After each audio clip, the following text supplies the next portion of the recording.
This week, Mobile Thrones Pulling Power gets an exclusive peek behind the scenes of the Royal Muse. Cool Coupes, does Nissan's new Z car have what it takes to topple the Audi TT? And fun on the run, strange happenings as our Gumballers enter mysterious Area 51.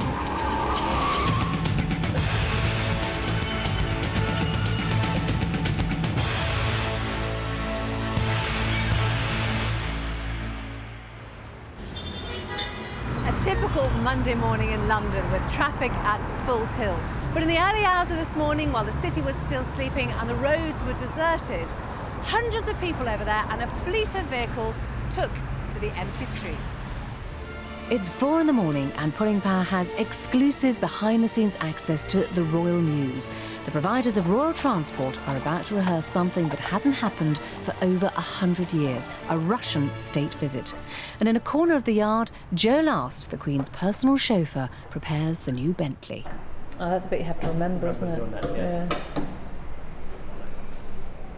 Blimey, what a monster, eh? Yeah, it's quite a big car, Yeah. isn't it? It's a V8 twin turbo LPG dual fuel. It really glides along, 0 to 60 in 8 seconds, top speed of 150 miles an hour. And how fast have you had it? I've had it up to 130 miles an hour on the test track. Well, it's like a dream really to drive. It's not a boy racer's car though, is it, Joe? No, it isn't, no, but it's a nice car. Outside, with the heavens opening up every 5 minutes, it seems like organised chaos. The trouble is, you see, that surface is slippery outside, but it isn't our domain. If we put sand on, Westminster Council say if anybody has a mishap, they are liable, we are liable. And if one of my horses goes down there, I end up with a big vet's bill. Felix Wheeler is the Queen's equerry. In his words, he's responsible for all royal transport except planes and trains. His right-hand man is Paul Marshall. Heads could roll if anything goes wrong on the day. Lots of carriages and horses and things, but actually only one car. So what's this one doing here? Yes, this is one of the Royal Daimlers, and this will leave here shortly, go down to Horse Guards as if it's just come from the airport, and this will simulate the arrival of the Russian President and Mrs. Putin. So everything is pretending to be something else? Yes. Very pretend today, real tomorrow. Who pretends to be the Queen? There's actually nobody in the car. And you never have anybody pretending to be the Queen? No, not really, no. We don't get to go in one of these, do we? No, you can come with me in a far nicer vehicle. At 5:40 precisely, the rehearsal begins. Don't Londoners hate you for all the congestion you cause and the whole... I don't think so, because I mean the reason we do this so early is it's not inconveniencing anybody, and we will all be back before the commuters and everybody start coming out. This is all about sorting the problems. But not everyone stands to attention when Felix boxes orders. You have to get lots of people on the day into the right carriages. How can you possibly know who all these people are coming, or all the Russian contingent? This is the detail we're going to have to tease out, and that's why you rehearse. Yeah, it's a bit scary, isn't it? And you've done it many times before, haven't you? No, this is my first one. I'm a state visit virgin. For the rehearsal, the President's car is a Royal Daimler. Empty, you'll probably be thinking. Wrong. Inside is Lieutenant Colonel Robert Cartwright. When we have someone visiting, we always rehearse, and for every rehearsal, we need someone to simulate the arriving visiting dignitary. Who have you actually impersonated, as it were? I suppose I've been the President of China, the President of Italy, people like that. Do you ever feel that you have to get into the role, or do you just play yourself? No, because I don't think many of them wear a bowler hat. After the exchange of national anthems, it's a 1-horsepower ride back to the Muse, and a last request for Joe. Could he actually go inside? Not go inside, but you can have a look inside. Ah, right, okay, well... Nobody else goes in apart from the Queen. It's terribly plain, isn't it? It is, yes, but that's what the customer wanted. The Queen and Prince Philip. That's I like right, that. yeah. That's what the customer wanted, like that. The Queen and Prince Philip. Are we allowed to look in the boot? Yes, you can, yes. Okay, thank you. Special concession. There's a silver plaque of all the people who made it. Oh, Signed it. lovely. We're allowed to look. Yes. Designed, crafted and built in Crewe, England. If you'd like to experience a bit of what it's like behind the scenes, then you can actually visit the Muse. sadly, what you can't do is get in any of the vehicles. Because nobody, and I mean nobody, gets to sit where the Queen sits. Thank you, Edward. But if you hanker off that ultimate royal experience, help us at hand, because we've been doing a bit of sleuthing. And we've come up, we think, with this, which is, as far as we know, the only royal car that's actually in private hands. Now, for just a few £100s, you can actually get to sit in the back and have the full royal experience, because this car once belonged to the Queen Mother. Now, all you need is the hat.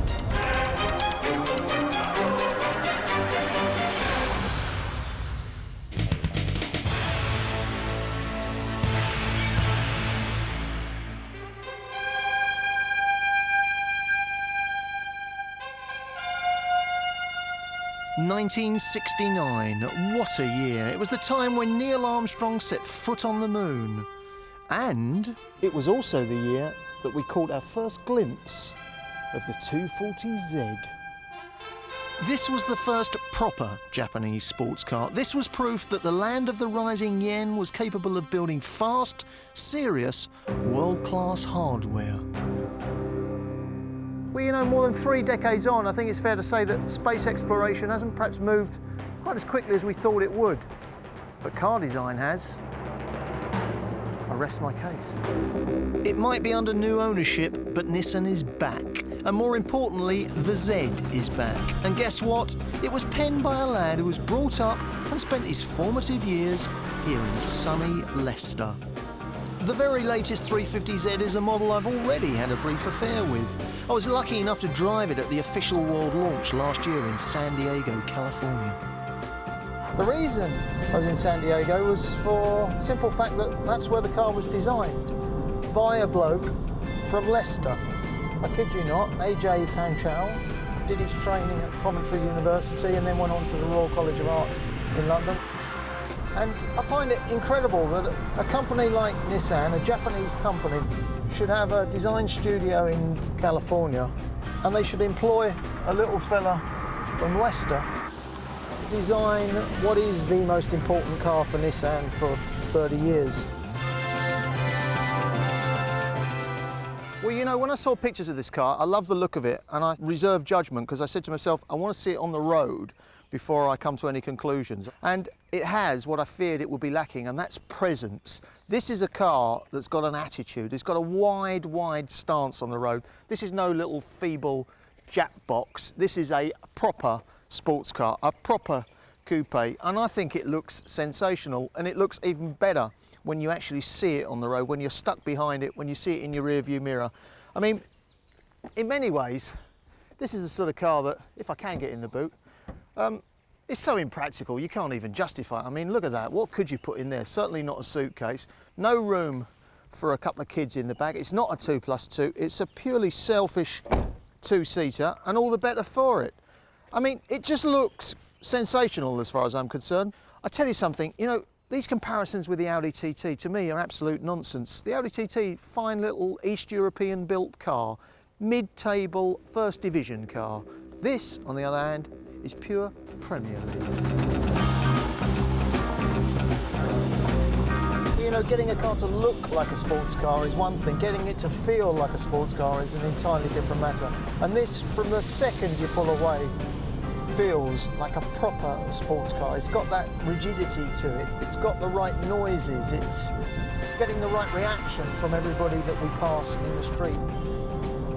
It's a bit crude, it's a bit rough and ready in some respects, but that's what sports cars are about. Having said that, it's also the sort of car that you can drive around town like any boring old hatchback.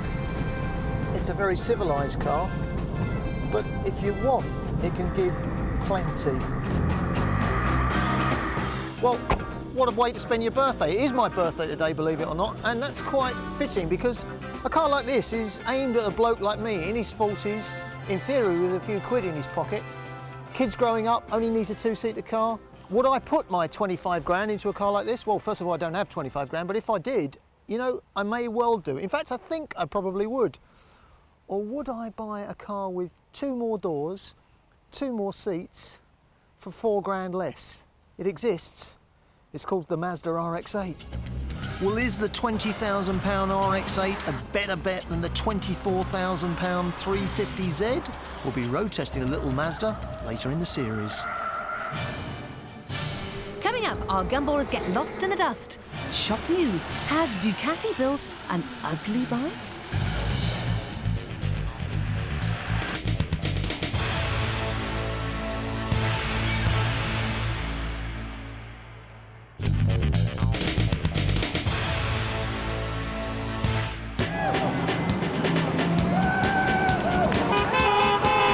Last week, I was among 150 drivers to leave San Francisco on the first leg of the Gumball Rally. Ahead of us, a 3,000-mile trek to Miami in just 6 days.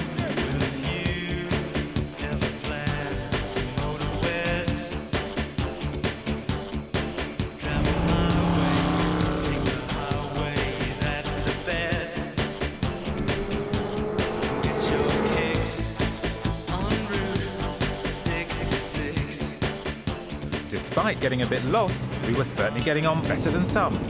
One of the stars of the show is the £400,000 Swedish-made Koenigsegg supercar.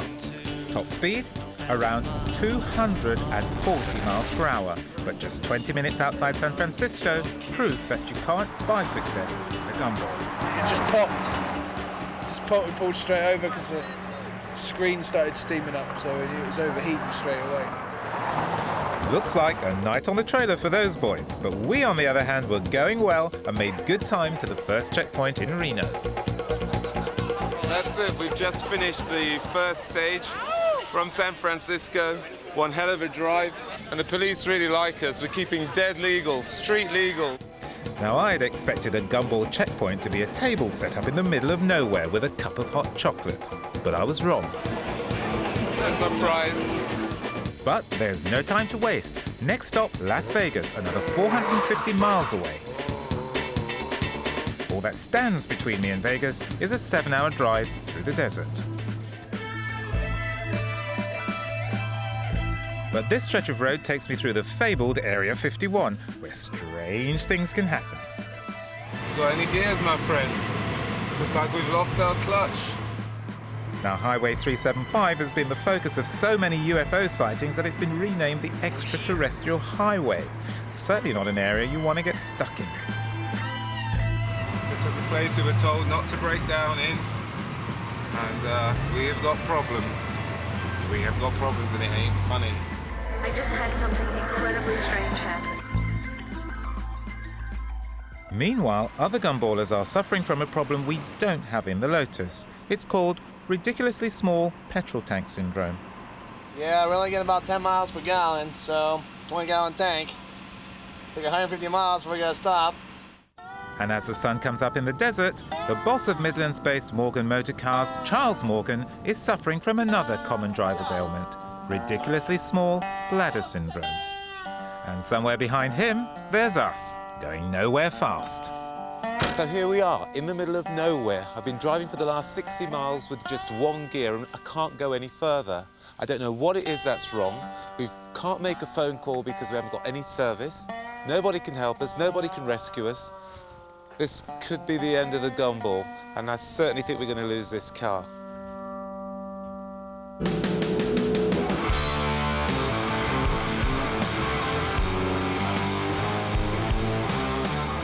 Meanwhile, some of the front runners are already in Vegas, swapping stories and doing the car equivalent, stretching their legs.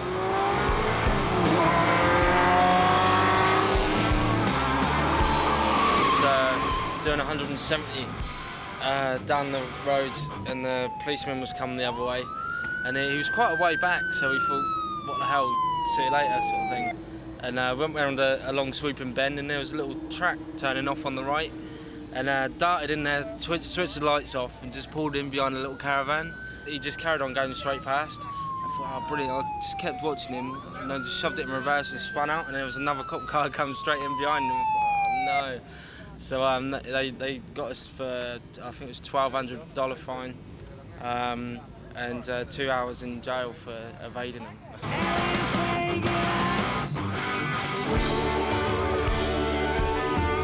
For Michael and Stuart from London, whose unusual headgear was drawing attention before they'd even left San Francisco, their night was almost as eventful as mine.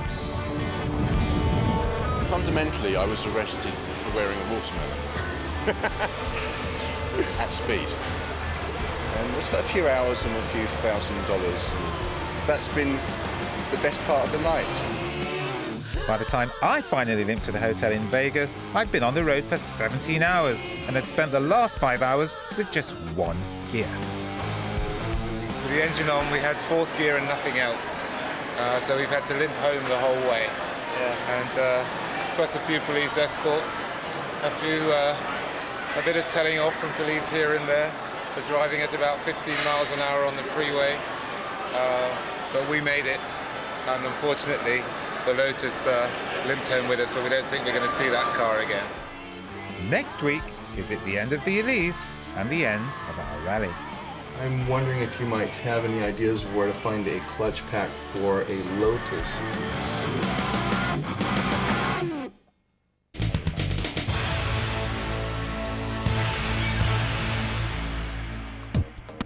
One of these machines is an amazing scientific achievement. The other is the London Eye. I kid you not, the big wheel might be the best way to travel above London, but this family saloon could be the best way to travel through it. Don't believe me? Well, look at this. In, out. In, out. Look, Mum, no charge. Yes, this humble Honda Civic is immune to the congestion tax. Why? Well, the clue is on the dashboard. Look carefully and you'll spot two fuel gauges. One for petrol, the other for battery power. On acceleration, the petrol engine teams up with the battery motor for extra oomph. But when you brake, the electric motor recaptures the energy usually wasted. We easily achieve 50 mpg in ordinary day-to-day driving conditions, but it's the ultra-low CO2 figure of 116 grams that helps it wriggle out of the big C charge. And there's not much of a sacrifice in performance. Around town, all you'll notice is some extra engine braking, plus an eerie silence at traffic lights. It's also a relaxing car to drive on longer journeys. Plus, it's a practical family car with 5 good seats and a decent boot. The only real letdown is the interior, which is a bit bland. The IMA wizardry pushes the price of this car to around 15 grand, but the government, get this, will refund you £1,000 through their Power Shift programme. Hang on, Blair gives you £1,000 and Ken lets you off the congestion tax. It can't last, can it? And it probably won't. If all cars went down this route, then you can bet these incentives would disappear overnight. So if you buy one, just pray that you won't be joined by too many other IMA customers.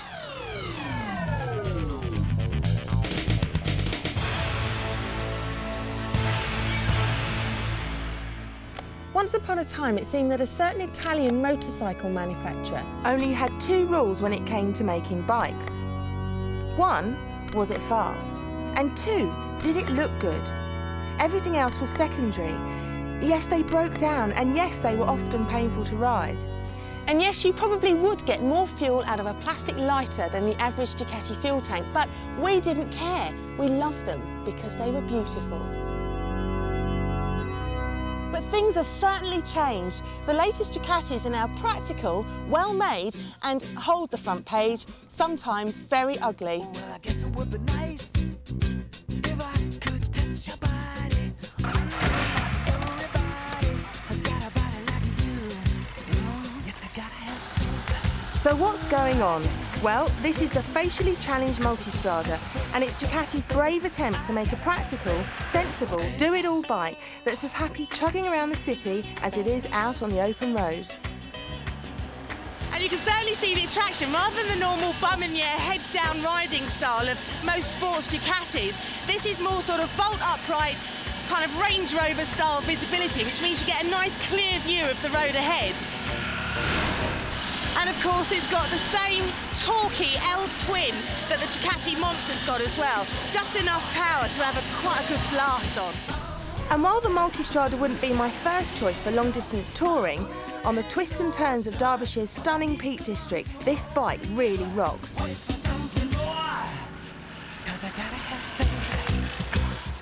And just look at this. Feet up U-turns on a Ducati. And what with mirrors and a side stand that works as well, well, I think I need to lie down.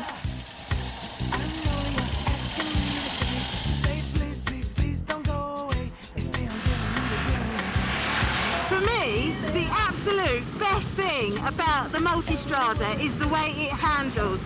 I think it's absolutely sublime. It's just so fantastic. And the best way to describe the bike is it's a supermoto for the road. Simple as that. Plain and simple. Look how it just tips into the corner. It's such a shame the way it looks. There, look at that. That doesn't look too bad now, does it? But to be fair, there are actually a few nice bits on the bike. Of course, it's got the traditional Ducati trellis frame, which always looks pretty good. And the styling from here to here is spot on, very sexy. However, get to the back and the pipes are going to be a bone of contention for quite some time. From a distance, they look quite good. Close up and you'll see they're quite fat. Over at the front here, the cockpit area is quite cool, and call me a silly old banana, but I love a bike with a clock. However, back in the real world, I think down here you'll see this could be a bit of a problem. The front mudguard is quite short. Here are your plugs, and there's an awful lot of the bike that's exposed, so cleaning it would be an absolute nightmare. Yes, I gotta have faith. Now, although the exhaust pipes don't look quite right, I mean, they're so fat, they do sound absolutely fantastic. And when you knock it down a few gears, you get this awesome popping and rasping. It's absolutely brilliant. So who's going to buy a bike like this? Well, I reckon if you've got maybe 9 points on your licence and you don't really want to end up in the slammer, this could be a pretty good option because it's such a giggle. Really, it's such a good laugh that you don't have to be doing breakneck speed every time you go out. But you know, we've been here before. Yamaha did it years ago with a TDM. This too is a great all-rounder, but it never really caught on. And that's probably because most UK riders are still obsessed by sports bikes. So, can Ducati succeed where the TDM has failed? Well, that is a $64,000 question. Now, on the one hand, Ducati have got everything right. Well, almost everything. No, there's only one thing for it.